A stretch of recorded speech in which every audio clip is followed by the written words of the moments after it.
अशहदु अल्ला इलाहा इल्लल्लाहु व अशहदु अन्ना मुहम्मदन अब्दुहु व रसूलुहु। अस्सलामु अलैकुम, welcome to my YouTube channel दीन्स गैप ऑफिशियल। आज हम देखेंगे हदीस क्या होती है और इनकी कौन कौन से इकसाम होती हैं। तो शुरू करते हैं अल्लाह के नाम से। बिस्मिल्लाहिर्रहमानिर्रहीम।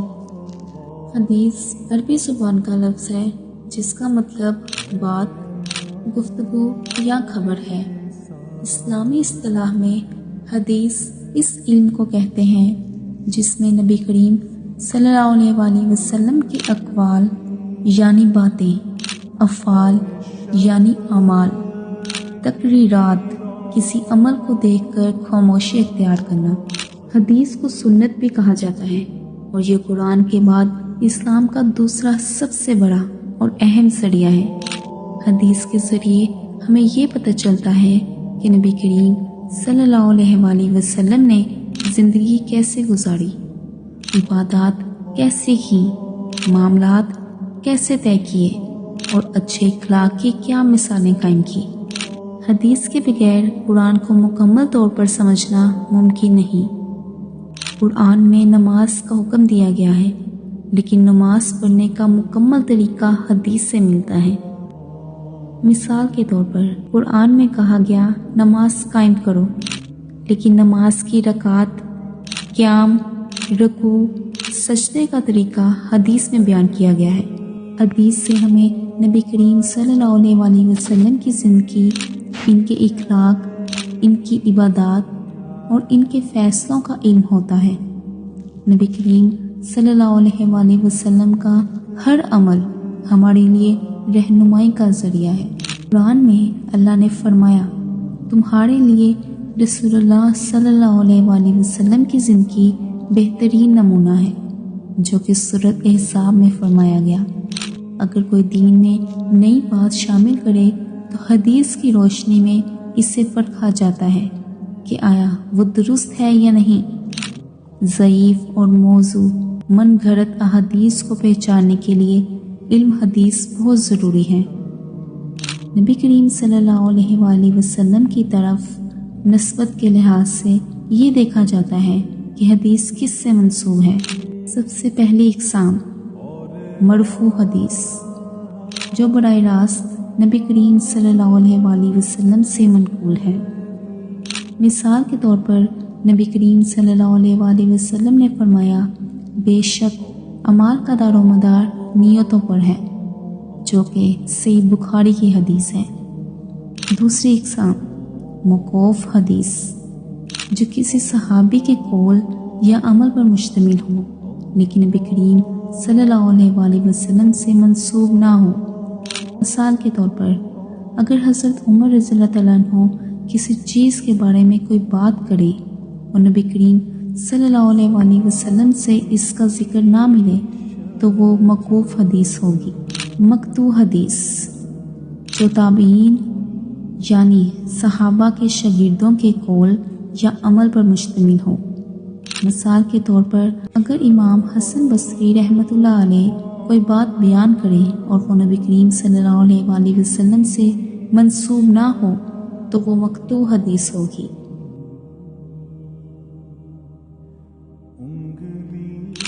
दूसरा तरीका रवायत के तरीके के लिहाज से ये हदीस को बयान करने के अंदाज पर मबनी है। सबसे पहली इकसाम हदीस कौली, जिसमें नबी करीम सल्लल्लाहु अलैहि वसल्लम के अल्फाज नकल किए गए हों।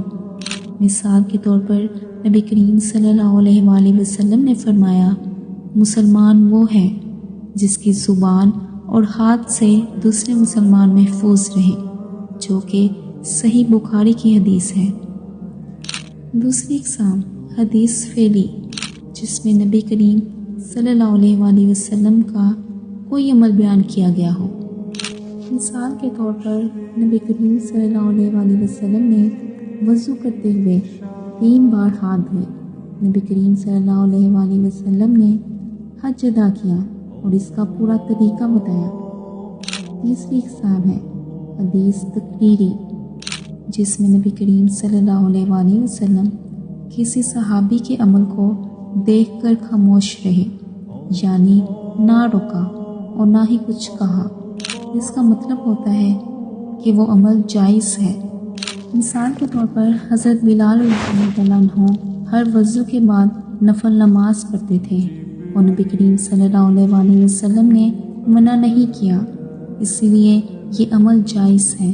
تیسری حدیث کی اقسام۔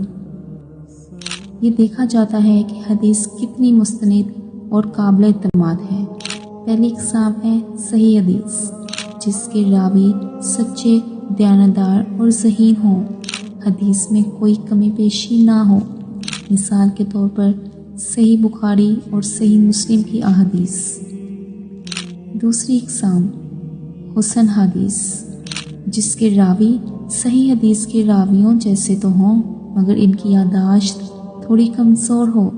یہ حدیث صحیح حدیث سے کم درجے کی ہوتی ہے مگر قابل قبول ہوتی ہے۔ تیسری اقسام ضعیف حدیث، جس میں راوی کمزور ہو یا سند میں کوئی کمی ہو، ایسی حدیث پر عمل نہیں کیا جاتا، خاص طور پر عقائد میں۔ چوتھی اقسام موضوع حدیث، جو حدیث جھوٹ پر مبنی ہو، یعنی کسی نے نبی کریم صلی اللہ علیہ وسلم کی طرف جھوٹ منسوب کیا ہو، ایسی حدیث قطعی طور پر مسترد کی جاتی ہے۔ حدیث کو محفوظ رکھنے کا نظام۔ حدیث کے عالم حدیث کو محفوظ رکھنے کے لیے سخت اصول بناتے تھے۔ انہوں نے حدیثوں کو یاد کیا، لکھا اور ہر حدیث کے راویوں کو پرکھا کہ وہ سچے ہیں یا نہیں۔ کچھ مشہور محدثین: امام بخاری رحمۃ اللہ علیہ، صحیح بخاری کے مصنف جو سب سے مستند حدیث کی کتاب ہے۔ امام مسلم رحمۃ اللہ علیہ، صحیح مسلم کے مصنف جو حدیث کی دوسری مستند کتاب ہے۔